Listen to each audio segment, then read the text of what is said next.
Hello दोस्तों, नमस्ते, प्रणाम, जय माता दी। दोस्तों, आज हम आप लोगों के लिए एक बहुत पुराना सोहर लेकर आए हैं, लेकिन बहुत ही मज़ेदार है। शायद आप लोग की हंसी ना रुके, इसलिए आप लोग वीडियो को फुल वॉच करिए और कमेंट करके हमें बताइए कि यह गीत आपको कैसी लगी। और ज़्यादा से ज़्यादा शेयर करिए, क्योंकि इतनी गर्मी में बहुत मेहनत लग रही है वीडियो बनाने में।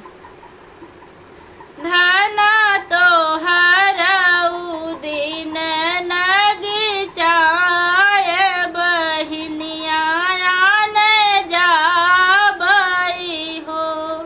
धना तोहरऊ दिन नगी चाय बहिनिया न जाबई हो।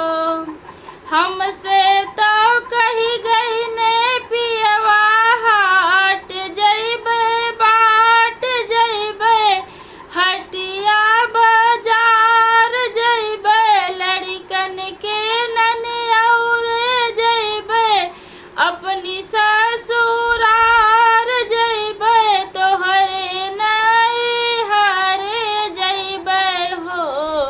ऊ तो गई ने बहिनिया के देश, बहिनिया लेके आई गई ने हो। ऊ तो गई ने बहिनिया के देश, बहिनिया लेके आई गई ने हो। आगे आगे ननदी आवे, पीछे ननदोई आए रे, पीछे ननदोई आऊ हो।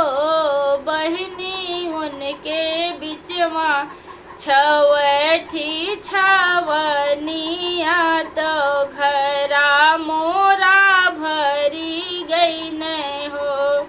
बहिनी उनके बिचवा छवठी छवनिया, तो घरा मोरा भरी गई न हो।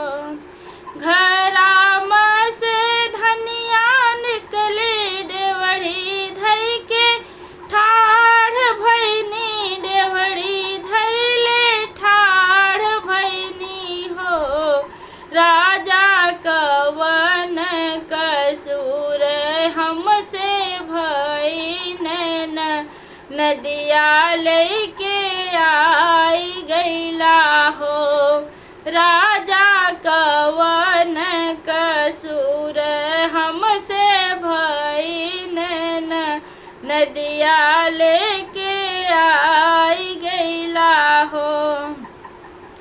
दुई ठी हम रोटी पवली, एक ठी नदिया के दहली, आधी ननदोइया के दहली, आधी ननदोइया के दहली हो।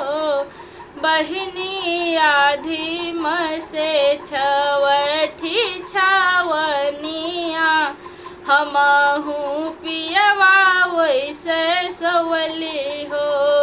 बहिनी आधी में से छवठी छवनिया, हमहू पियवा वैसे सवली